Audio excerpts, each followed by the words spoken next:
Canon 6D. This is the cheapest full-frame DSLR from Canon. Let's take a look inside and see how cheap this thing really is. I'll also show you how the weather sealing looks like inside of this camera, parts quality, how it all works together, and all of the usual stuff.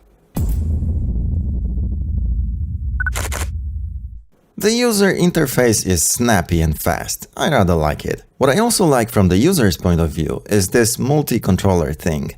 It's so nice and effortless. The more expensive Canon 5D Mark III or Canon 1DX or Nikon D4 all have a joystick type of switch from Alps. Yes, they all use the same internal part, which I personally find rather annoying to use. This one is not of the best quality and it does get a bit loose over time, but still I think it works great. I also like some other minor features, but I bet you're not watching this video for my user experience opinions. It's a complete teardown, so let's get to it. Okay, so as always, I get rid of all accessories, memory cards, eyepieces, straps, batteries, rubber grips, and move on from here. Rubber grips are usually much easier to remove from Canon cameras than from Nikon ones. The major downside of this particular model, for most people I think, is that it has only 11 focusing points, and only the center one is cross type. So after playing with it for some time today, I can tell you that the center focusing point is excellent, even in very low light. The outer ones, not so much. The bottom cover, as you can see, is made of thin plastic and it's a bit of elastic, fantastic type. So far, when it comes to weather sealing, there are no seals at all. There are seams instead, which is a specific shape on the edges that supposedly prevents some liquid and dust from getting in. So for example, this large opening here, by the lens release button, there are two small pieces of sponge over here. But will they prevent any liquid from getting inside? Same thing about the rear cover. No seals, just seams. Top cover. There are two tiny modules hidden inside. One of them is GPS and the other one is Wi-Fi. Top cover is made of plastic and it has to be, because otherwise the signal wouldn't be able to get in or out from these modules. All covers in cameras are either made of metal or they are metallized from the inside to shield electronic parts against EMI or RF signals coming from the outside world that could cause some problems. But around these modules here, there is no metallization at all, which is exactly what you would expect to see. Okay, so that's how Canon 6D looks like without covers. Nothing unusual, looks quite good so far. Mainboard.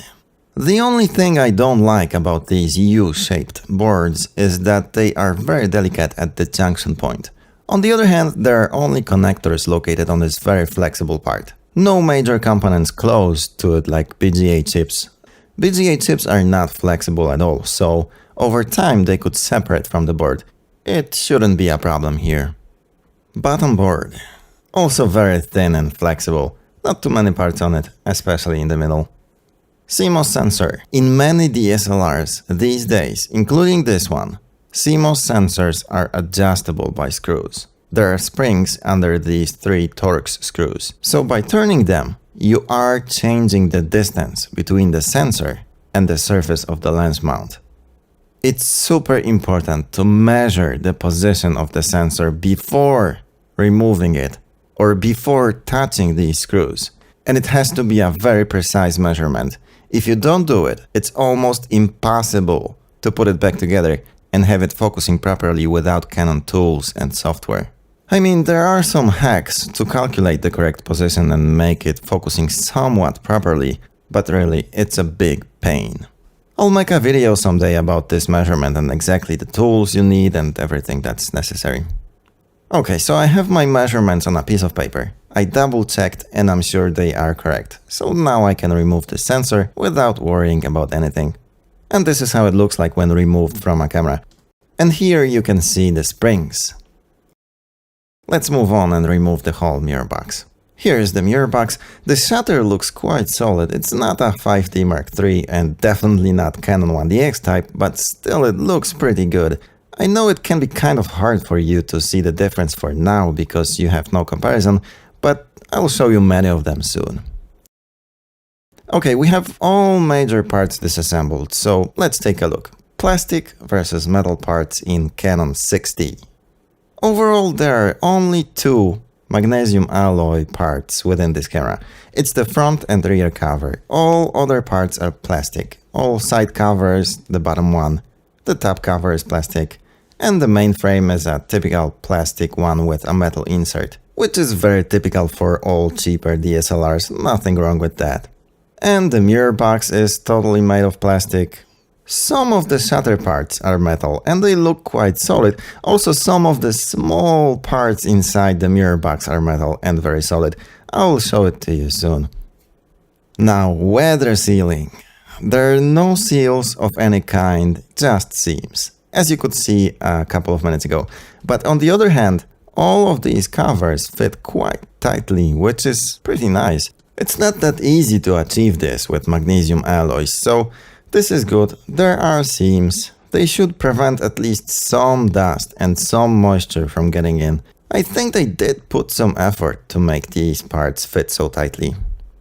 No seals on the top cover, none on the rear cover, nothing on the main frame, anywhere close to the battery door, for example.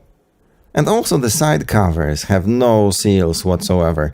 Well, actually, there are two pieces of sponge on the card door that you can see from the outside without disassembling this camera, but don't confuse them with seals. These are not seals. These are just pieces of sponge to keep the card door from being loose and from making weird sounds while you're handling this camera, which can be very annoying.